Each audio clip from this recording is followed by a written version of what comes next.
Step 10, game of mortgages, ordering your appraisal. So check this out. We can't order the appraisal until you've signed the disclosures, which was in the previous video. But if you sign those disclosures, we get to order the appraisal. The appraisal is a big step. One, your credit card most likely is going to be billed for this, and those appraisal fees can be anywhere from $400 to $700 depending on the property. So be aware of that. What does the appraiser actually do? And I think this is the big thing.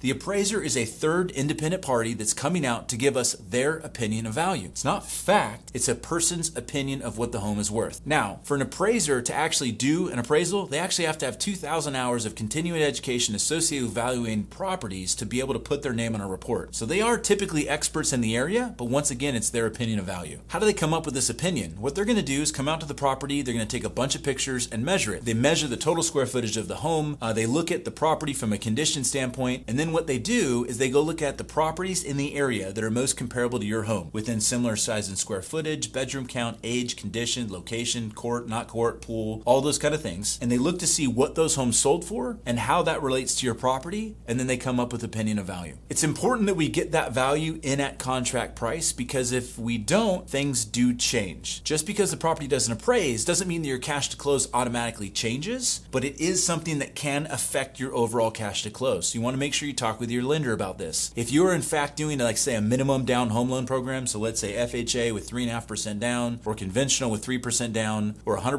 USDA or 100% VA, and the home doesn't appraise, we're probably going to have some issues that come up where the cash to close may change, or we need to go to the seller and ask them to adjust their price, or unfortunately cancel if we can't make up the difference. But if you're coming in with some funds, let's say you're doing a 20% down payment or even a 10% down payment, if this property doesn't appraise, there's some creativity that we can bring into the transaction that may not affect your cash to close, even if the seller is not willing to come down in price and you still want to buy the home. Okay, the appraiser has two jobs: valuation, like we just discussed, and condition of property. So condition of property is equally important, and condition of property varies a little bit between the type of loan and the type of financing. So let's say it's a manufactured home, there are specific requirements that the appraiser is going to have to notate versus a single family home. And then also within, let's say, a conventional home loan versus an FHA home loan, there may be some property differences that would be called out on an FHA home loan that wouldn't be called out on a conventional. Now, there is a little bit of a misconception that a cash or conventional offer is better because the condition of the property can be rougher. That's not necessarily the case. Typically, the only difference between a government loan, an FHA or a VA home loan, and a conventional home loan is three things. One is a head and shoulders inspection of the attic. Two is that there can't be any chipped and peeling paint. And three, if the appliances are there, if there's something there, it needs to be working. Usually you can get around those things on a conventional home loan. It's going to be different between lender, appraiser, program, and guideline. Question that comes up a lot around appraisals is, can I order my own appraisal? There's a rule that came out that basically states anybody that has an interest in the transaction closing cannot directly select the appraiser. They came out with this because of value steering. Prior to the real estate crash of 2008, lenders were able to technically shop value. So they could reach out to an appraiser and say, hey, home's in contract for $400,000. Can you get me this value before they ordered the appraisal? That process, as you can see, would probably be a problem, and that's not the process now. What most lenders have now is a list of approved appraisers. That order goes out to one of those appraisers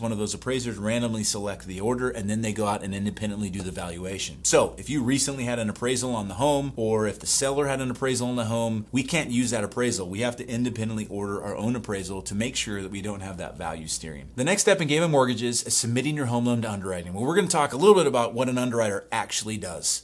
Make sure you check out the next video, and I'll see you there.